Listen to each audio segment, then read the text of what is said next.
तो वापस स्वागत है आपका इस नए वीडियो में। इस वीडियो में हम लोग लॉन्ग टाइप क्वेश्चन जो एग्जाम के पॉइंट ऑफ व्यू से बहुत ज्यादा इंपॉर्टेंट है उसको देखेंगे। और वो क्वेश्चन है आयोडीन का मुख्य स्रोत क्या है, समुद्री घास से आयोडीन के निष्कासन का वर्णन करें। ये 5 नंबर का क्वेश्चन पूछा जाता है और कई बार आपसे पूछा भी जा चुका है। मतलब बोर्ड लेवल एग्जाम में बहुत बार ये क्वेश्चन पूछा जा चुका है और इस साल मॉडल पेपर में भी आपको ये क्वेश्चन देखने को मिल जाएगा। तो इसलिए बहुत ज्यादा इंपॉर्टेंट है। कॉपी पेन निकाल करके बैठिए और लिखना शुरू करिए और एक एक बात को आप लोग अच्छे से समझते हुए चलेंगे ताकि आपको कोई भी समस्या से जूझना ना पड़े। तो चलिए स्टार्ट करते हैं इसके आंसर को। क्वेश्चन आपने लिख लिया होगा, आयोडीन का मुख्य स्रोत क्या है, समुद्री घास से आयोडीन के निष्कासन का वर्णन करें। तो आंसर क्या है जरा सुनिए। आयोडीन जो होता है ये कभी भी ना कंबाइंड स्टेट में पाया जाता है, मतलब फ्री स्टेट में नहीं पाया जाता है। कंबाइंड स्टेट में मतलब किसी धातु के साथ हमेशा आयनिक कंपाउंड बना करके आयनिक कंपाउंड के रूप में ये मौजूद होता है। तो हम क्या लिखेंगे आयोडीन की बात हो रही है तो लिखेंगे कि आयोडीन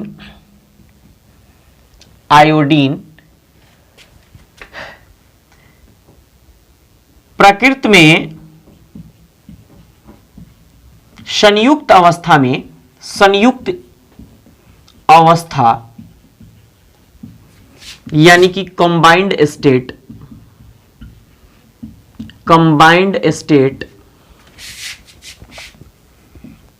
में पाया जाता है तथा इसके प्रमुख प्राकृतिक स्रोत चिली साल्ट पीटर जिसका केमिकल फॉर्मूला NaNO3 होता है, कॉमा प्राकृतिक ब्राइन यानी नेचुरल ब्राइन। और नेचुरल ब्राइन ये एक्वस NaCl होता है। क्या होता है? एक्वस NaCl मतलब जलीय NaCl। तो NaCl ये कैसा होता है? एक्वस।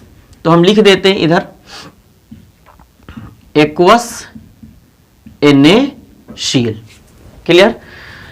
प्राकृतिक ब्राइन चिली साल्टपीटर का प्राकृतिक ब्राइन तथा समुद्री घास। तो समुद्री घास में भी कौन सा? समुद्री घास लैमिनेरिया। कौन सा? लैमिनेरिया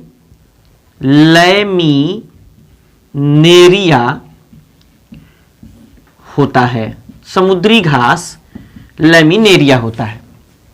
ये इसका भूमिका है, मतलब इंट्रोडक्शन है। इसको अगर आप लिखते हैं तो आपके 1 नंबर बिल्कुल पक्के हो जाएंगे। हमने क्या लिखा है? आयोडीन प्रकृति में यानी नेचर में संयुक्त अवस्था यानी कंबाइंड स्टेट में पाया जाता है तथा इसके प्रमुख प्राकृतिक स्रोत यानी कि main natural source Chile saltpetre यानी NaNO3, प्राकृतिक ब्राइन यानी एक्वस NaCl और समुद्री घास लैमिनेरिया होता है। लैमिनेरिया को आमतौर पर किसी भी केमिकल फॉर्मूला द्वारा आप नहीं दर्शा सकते हैं क्योंकि बहुत सारे कंपाउंड का ये मिक्सचर होता है, इसलिए हमने नहीं लिखा है। इतनी बात क्लियर हो गई? चलिए अब आपका काम क्या है? आपने क्या किया?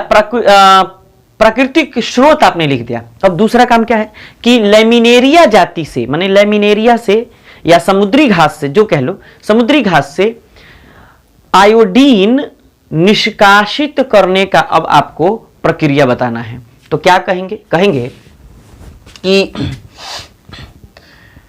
समुद्री घास से, पैराग्राफ चेंज करके यहां से लिख लीजिएगा या एरो मार्क दे के लिख लीजिएगा, दोनों में से कोई एक करिएगा, ठीक है?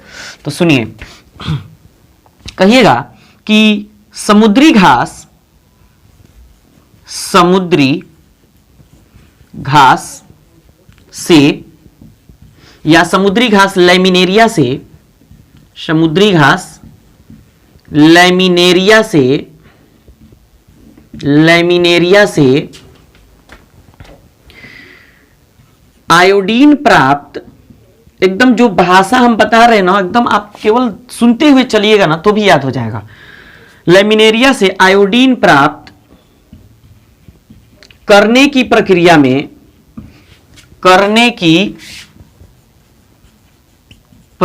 में समुद्री घास लैमिनेरिया से आयोडीन प्राप्त करने की प्रक्रिया में सबसे पहले लैमिनेरिया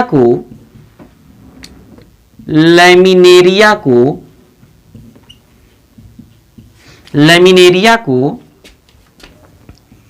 इकट्ठा करके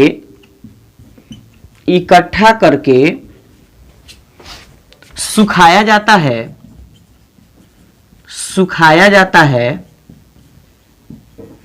और क्या किया जाता है, सुखाकर, यानी कि सुखाया जाता है और उसे एक गहरे गड्ढे में, यहां गड्ढे लिख देते हैं, हाफ, गहरे गड्ढे में डालकर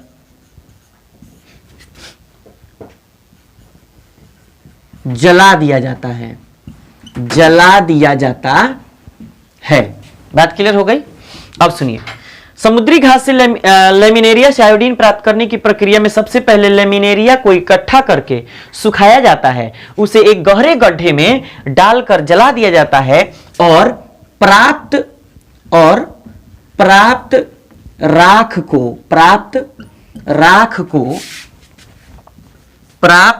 को केल्प, क्या केल्प कहा जाता है। जिससे प्राप्त राख को, जिससे लिख देते हैं, जिससे प्राप्त राख को केल्प कहा जाता है। क्या कहा जाता है? प्राप्त राख को केल्प कहा जाता है। इतनी बात क्लियर हो गई? इतना अगर आपने लिख दिया तो 2 नंबर आपके कंप्लीट। प्राप्त राख को क्या कहा जाता है? केल्प कहा जाता है, याद रखिएगा। ऑब्जेक्टिव भी बन सकता है इससे। तो अब सुनिए, केल्प कहा जाता है। इसके बाद क्या करिएगा? एरो मार्क देके लिखिएगा। अब केल्प को जल में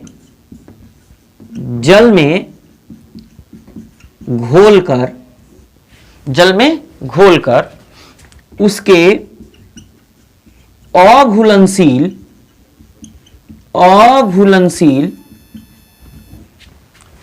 अब जो राख बचता है उसको घोलकर, यानी जल में घोलकर उसके अघुलनशील पदार्थ को बाहर निकाल दिया जाता है। अघुलनशील पदार्थ को छान कर बाहर निकाल दिया जाता है। छानेंगे तभी ना निकलेगा, छान कर बाहर निकाल दिया जाता है, बाहर निकाल दिया जाता है। इतनी बात क्लियर हो गई? तो इतना पहले लिख लीजिए और फिर इसको क्या करते हैं, हम मिटाते हैं और फिर आगे बढ़ते हैं। पहले इतना आप लिख लीजिए। तो अब इसके आगे बात करते हैं।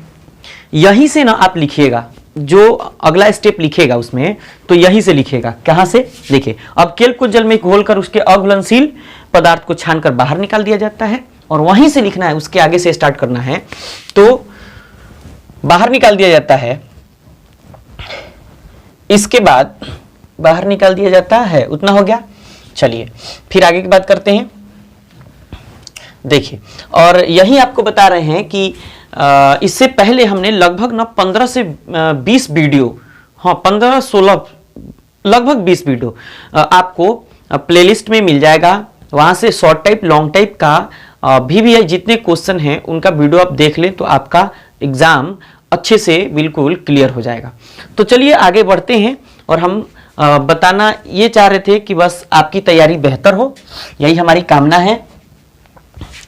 तो चलिए इसके आगे क्या करेंगे, कहेंगे छान कर बाहर निकाल दिया जाता है और छाने गए द्रव का आंशिक रवाकरण यानी कि पार्शियल क्रिस्टलाइजेशन,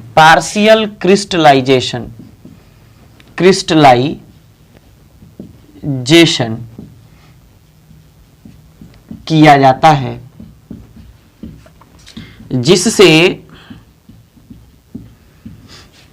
धातु के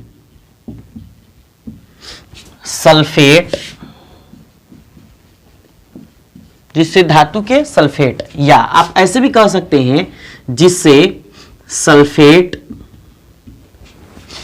कमा कार्बोनेट कमा क्लोराइड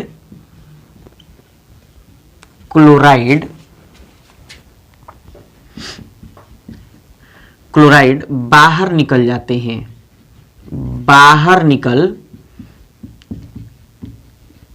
हैं, और अंत में बाहर निकल जाते हैं, फिर मदर लिक्योर यानी कि मातृद्रव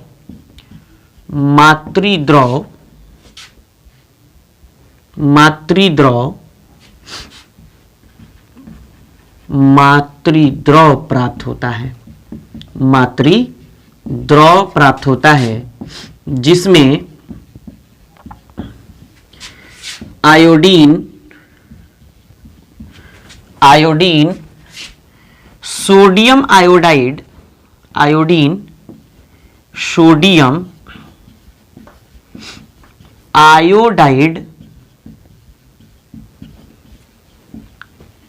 के रूप में मौजूद होता है। इतनी बात अगर आप लिख देते हैं 3 नंबर आपके पक्के हैं। चलिए आगे बढ़ते हैं। स्टेप वाइज हमेशा आपको नंबर मिलता है, यह ध्यान रखिएगा। हमने क्या लिखा है, निकाल दिया जाता है, फिर छाने गए द्रव का आंशिक रवाकरण किया जाता है, जिससे सल्फेट, कार्बोनेट, क्लोराइड बाहर निकल जाते हैं, और फिर मदर लिक्योर यानी मातृद्रव प्राप्त होता है, जिसमें आयोडीन सोडियम आयोडाइड के रूप में मौजूद होता है। क्लियर इतनी बात? चलिए इनको मिटा देते हैं। अब जरा ध्यान से एकदम थोड़ी मतलब थोड़ा सा कंसंट्रेट और करना है, आपका 5 नंबर का काम हो जाएगा। तो देखिए अब नेक्स्ट स्टेप, यहां से एरो मार्क देके लिखेगा, आयोडाइड के रूप में प्राप्त मौजूद होता है। अब कहिएगा कि अब प्राप्त सोडियम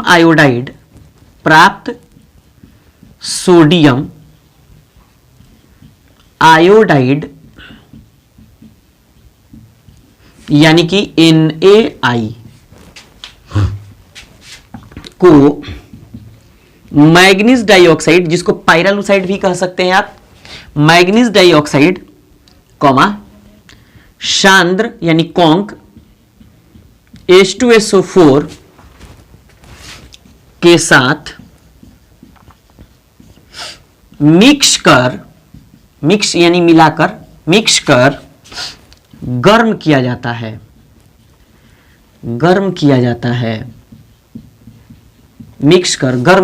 है, जिससे आयोडीन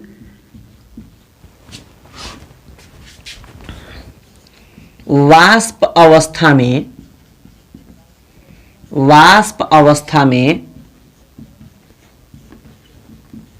प्राप्त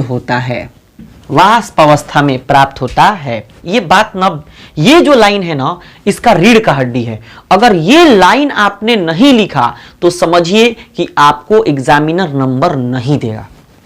ये गांठ बांध करके रख लीजिए, क्योंकि ये ना रीढ़ की हड्डी है। रीढ़ की हड्डी इसलिए है क्योंकि ये केमिकल रिएक्शन ही बताता है कि आखिर आयोडीन कैसे प्राप्त होगा। क्लियर? तो अब रिएक्शन लिखते हैं। हमने क्या बोला है, सोडियम आयोडाइड को MnO2 पाइरालूसाइड और कॉन्क H2SO4 के साथ मिक्स कर गर्म किया जाता है ना। तो आयोडीन वाष्प अवस्था में प्राप्त होता है। कैसे प्राप्त होता है जरा सुनिए। कह रहा है सोडियम आयोडाइड, सोडियम आयोडाइड किस स्टेट में रहता है भाई? लिक्विड स्टेट में। यहां देखिए, जिसमें आयोडीन सोडियम आयोडाइड के रूप में मौजूद होता है और कैसा होता है? मातृद्रव, द्रव अवस्था में होता है। तो सोडियम आयोडाइड प्लस क्या मिलाया जाता है? मिलाया जाता है MnO2। उसके बाद क्या मिलाया जाता है? कॉन्क H2SO4 मिलाया जाता है। जैसी कॉन्क H2SO4 मिला करके और गर्म किया जाता है, तो गर्म करने के बाद सबसे पहले सोडियम बाईसल्फेट, सोडियम बाईसल्फेट, उसके बाद सोडियम बाईसल्फेट, उसके बाद क्या बनता है? मैग्नीज सल्फेट MnSO4, और उसके बाद क्या बनता है? उसके बाद बनता है H2O लिक्विड स्टेट में। ये MnSO4 भी एक्वस स्टेट में प्राप्त होता है। MnSO4 भी एक्वस स्टेट में, जलीय अवस्था में। तो थोड़ा इनको साफ साफ लिख देते हैं, इनको थोड़ा साफ साफ लिख देते हैं। ये एक्वस, फिर ये MnSO4, ये भी एक्वस, H2O लिक्विड, और आयोडीन जो होता है, आयोडीन हमेशा कंबाइंड स्टेट में होता है और I2 स्टेट में होता है। मतलब जब भी आप लिखिएगा ना तो इसको I2 लिखिएगा, I कभी भी मत लिखिएगा, नहीं तो गलत माना जाता है, क्योंकि ये सिंगल स्टेट में नहीं होता है, डाइएटोमिक स्टेट में पाया जाता है। तो I2 कैसा है भाई? गैस यानी वेपर। तो ये है वाष्प अवस्था यानी कि गैसीय क्या? आयोडीन, गैसीय आयोडीन। इतनी बात क्लियर हो गई? सुनिए, सोडियम आयोडाइड, मैग्नीज डाइऑक्साइड और कॉन्क H2SO4 को गर्म करते हैं, सोडियम बाईसल्फेट बनता है, मैग्नीज सल्फेट बनता है, फिर जल बनता है, और फिर गैसीय आयोडीन यानी वाष्प अवस्था में ये गैस हमने लिखा है। गैस का मतलब वेपर, वेपर यानी कि वाष्प। तो गैसीय अवस्था में आयोडीन प्राप्त होता है, जिसको गैसीय आयोडीन कहते हैं। अब क्या किया जाता है? इनको मिटा दें, इधर वाला। चलिए, आप लिख लिए होंगे, नहीं लिखे होंगे तो चलिए स्क्रीनशॉट ले लीजिए, या पुश करके या पॉज करके, जो भी प्रोनाउंसिएशन होता है, और फिर लिखिए। तो चलिए ऊपर वाला मिटा देते हैं, इधर वाला मिटा देते हैं। तो गैसीय आयोडीन आपको प्राप्त हो गया। ऊपर वाला इधर वाला मिटाते हैं, पार्शियल क्रिस्टलाइजेशन मिटाते हैं, और फिर देखते हैं क्या हो रहा है। चलिए इसके आगे बात करते हैं। अब सुनिए, जैसी गैसीय अवस्था में प्राप्त होता है तो कोई भी गैस अगर हो, उसको आपको लिक्विड या सॉलिड स्टेट में लाना है तो क्या करिएगा? वेपर को यानी गैस को ठंडा करिएगा, तभी तो वह या तो लिक्विड में आएगा, और ठंडा करिएगा उस लिक्विड को तो वह ठोस में आएगा। तो हम क्या करते हैं? हम कहते हैं कि प्राप्त गैसीय आयोडीन या वाष्प अवस्था वाले आयोडीन, गैसीय आयोडीन, प्राप्त गैसीय आयोडीन को, अच्छा एक और बात यहां जरा ध्यान दीजिएगा कि किसमें गर्म किया जाता है? रिटॉर्ट में गर्म किया जाता है। मिक्स कर रिटॉर्ट में गर्म किया जाता है। एक बात ना यहां थोड़ा सा ऐड कर लीजिएगा, रिटॉर्ट में गर्म किया जाता है। किसमें? रिटॉर्ट में गर्म किया जाता है, यहां ऐड कर लीजिएगा। प्राप्त गैसीय आयोडीन को संघनित यानी कि कंडेंसेशन प्रोसेस के द्वारा उसको ठंडा कर, संघनित कर उसे द्रव आयोडीन और पुनः और ठंडा कर और संघनित कर या ठंडा कर ठोस आयोडीन के रूप में प्राप्त किया जाता है, प्राप्त किया जाता है। तो इस आयोडीन को यानी कि इस I2 यानी गैसीय आयोडीन को आप क्या करिएगा, ठंडा करिएगा। क्या करिएगा? ठंडा, कूल करिएगा। जैसे कूल करिएगा तो इस प्रोसेस को क्या कहते हैं? संघनन, कंडेंसेशन, संघनन। तो ये क्या बनता है? ये I2 सबसे पहले लिक्विड बनता है और फिर इस I2 लिक्विड को फिर से आप अगर ठंडा करते हैं तो ठंडा करने के बाद ये I2 सॉलिड में चेंज हो जाता है और इसी को ठोस आयोडीन कहते हैं, जो लगभग 99% तक शुद्ध होता है। 99% तक शुद्ध होता है। तो ये रहे आपके 5 नंबर। देखो यार, अभी तक जितने आप लोग ना वीडियो देख रहे हैं सब लोग, तो ना वीडियो को पता नहीं लाइक नहीं कर रहे हैं। हमको तो समझ नहीं आ रहा है, लेकिन फिर भी आपकी मर्जी, आपको कितना पसंद आता है वो आप जानते हैं। कमेंट तो आप लोग करते ही हैं। तो चलिए इसका स्क्रीनशॉट ले लीजिए। पूरा 5 नंबर आपका तैयार है। एग्जामिनर साहब देखेंगे इस लैंग्वेज को ना तो आपके ना बिल्कुल कायल हो जाएंगे। एक बार आप पढ़िए और एक बार हम खुद से अभी रिपीट करते हैं। स्क्रीनशॉट ले लिए हैं? ले लीजिए, ले लिए हैं। चलिए अब सुनिए, फिर से रिपीट करते हैं। रिपीट क्या करते हैं? याद कराने के लिए कहेंगे कि आयोडीन प्रकृति में संयुक्त अवस्था में पाया जाता है। इसके प्रमुख स्रोत या प्रमुख प्राकृतिक स्रोत चिली साल्टपीटर, प्राकृतिक ब्राइन और लेमिनेरिया होता है।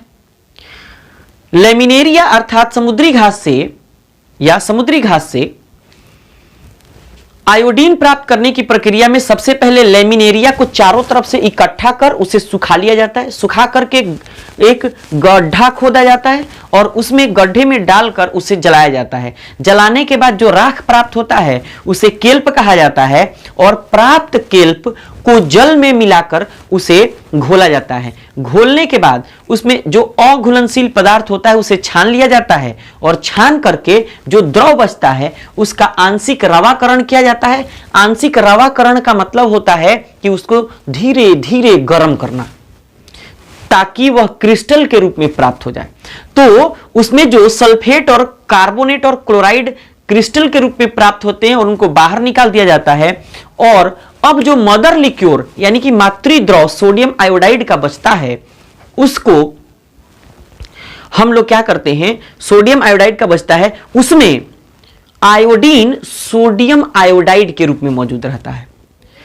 अब सोडियम आयोडाइड को मैग्नीज डाइऑक्साइड और कॉन्क H2SO4 के साथ मिक्स करके रिटॉर्ट में गर्म किया जाता है और गर्म करने के बाद सबसे पहले सोडियम बाइसल्फेट, फिर मैग्नीज सल्फेट, फिर जल और उसके बाद गैसीय आयोडीन प्राप्त होता है, यानी वाष्प अवस्था में आयोडीन प्राप्त होता है। अब प्राप्त वाष्प अवस्था में आयोडीन यानी गैसीय आयोडीन को संघनित कर ठंडा कर उसे आयोडीन, द्रव आयोडीन और पुनः और ठंडा कर ठोस आयोडीन के रूप में प्राप्त कर लिया जाता है। हमने रिएक्शन लिखा I2 गैस, ठंडा किया हमने I2 लिक्विड में बदल गया, यही I2 फिर लिक्विड में हमने रिएक्शन लिखा है, फिर ठंडा किया है और यह बदल गया है किसमें? I2 सॉलिड में। तब इस तरीके से आपको लगभग 99% तक शुद्ध आयोडीन प्राप्त होता है। ये 5 नंबर आपके क्लियर हो गए। और अगर इसमें थोड़ा सा भी डाउट हो तो आप कमेंट करके जरूर बताइए कि इस वीडियो में थोड़ा सा भी डाउट है। तो चलिए, आपको ये वीडियो कैसा लगा जरूर कमेंट करिएगा। अगर वीडियो अच्छा लगे तो वीडियो को लाइक करिए, अपने दोस्तों के साथ शेयर जरूर करिए और अगर चैनल पे पहली बार आए हैं तो चैनल को सब्सक्राइब करके बेल आइकन को जरूर प्रेस करिएगा। चलिए मिलते हैं नेक्स्ट वीडियो में ऐसे ही धमाकेदार क्वेश्चन के साथ आपके लिए, ताकि बेनिफिशियल हो। हम जान लगा रहे हैं, आप भी थोड़ा जान लगाइए, 2-4 व्हाट्सएप ग्रुप में वीडियो को शेयर करिए। मिलते हैं नेक्स्ट वीडियो में। Thanks for watching.